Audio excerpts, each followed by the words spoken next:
RG Kar rape case के दोषी संजय रॉय को फांसी की जगह उम्र कैद की सजा क्यों सुनाई गई?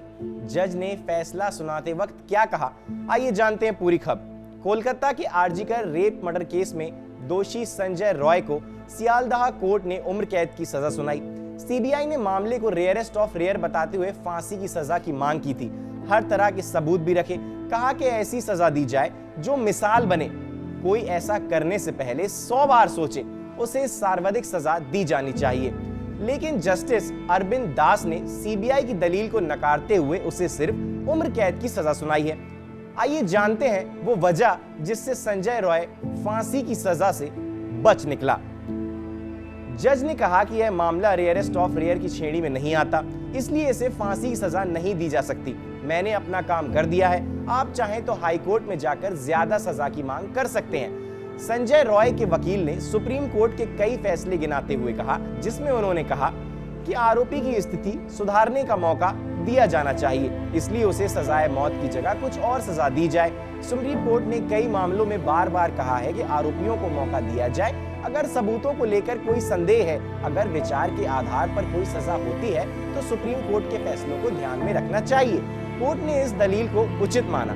संजय रॉय के वकील सेंजुत चक्रवर्ती ने मौत की सजा पर नेशनल यूनिवर्सिटी ऑफ दिल्ली की रिसर्च का हवाला दिया। कहा कि आरोपी की मानसिक स्थिति, मानसिक स्वास्थ्य, पारिवारिक स्थिति पर विचार किया जाना चाहिए। नेशनल यूनिवर्सिटी ऑफ दिल्ली की रिसर्च में सजाए मौत को गलत बताया गया है।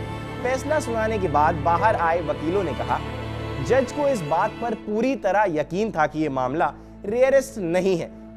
चूंकि सबूत उसके खिलाफ पाए गए, इसलिए उसे सजा सुनाई गई।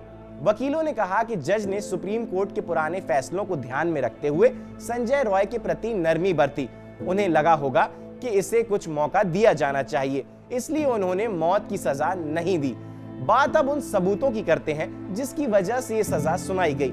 8 और 9 अगस्त की रात करीब 4:03 पर आरजीकर मेडिकल कॉलेज के सेमिनार हॉल में आरोपी संजय रॉय अंदर गया और 4:32 पर बाहर निकला। उसने केवल 29 मिनट में मेडिकल छात्रा के साथ रेप किया और उसकी हत्या कर दी। संजय के मोबाइल की लोकेशन और सीसीटीवी फुटेज से यह साबित हुआ।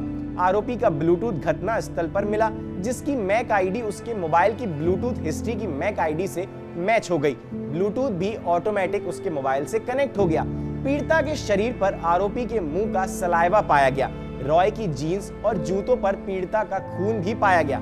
संजय का डीएनए मौके पर मिले सबूतों से मैच हुआ। संजय के शरीर पर जो चोट के 5 निशान मिले थे, वो 24 से 48 घंटे पुराने थे। ये ब्लंट फोर्स इंजरी थी जो बचाव की कोशिश के दौरान की गई थी। फुटप्रिंट मैपिंग और मौकाए वारदात की 3D मैपिंग और फॉरेंसिक जांच से ये साफ हुआ कि उस रात वहां कोई दूसरा शख्स नहीं था। चिकित्सीय जांच में यह भी खारिज कर दिया गया कि संजय यौन रूप से नपुंसक नहीं है। 128 लोगों के बयान दर्ज किए गए जो केस को अंजाम तक पहुंचाने में काफी अहम रहे।